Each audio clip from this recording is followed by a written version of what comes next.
armaan actoraata imaano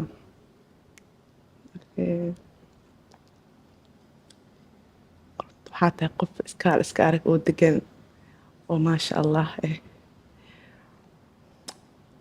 مسكين أحمد ya qosolkaa waa idili wallahi الله بقى qosolkaa markaa arkan aragtay anna waa kala badbadanaa أكل بدن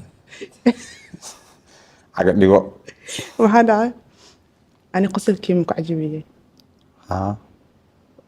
قصة القرحان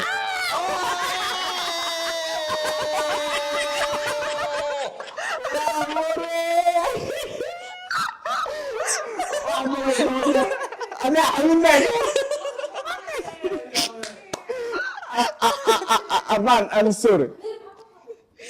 مسكين maskiin waxaa iska hayna baana armaan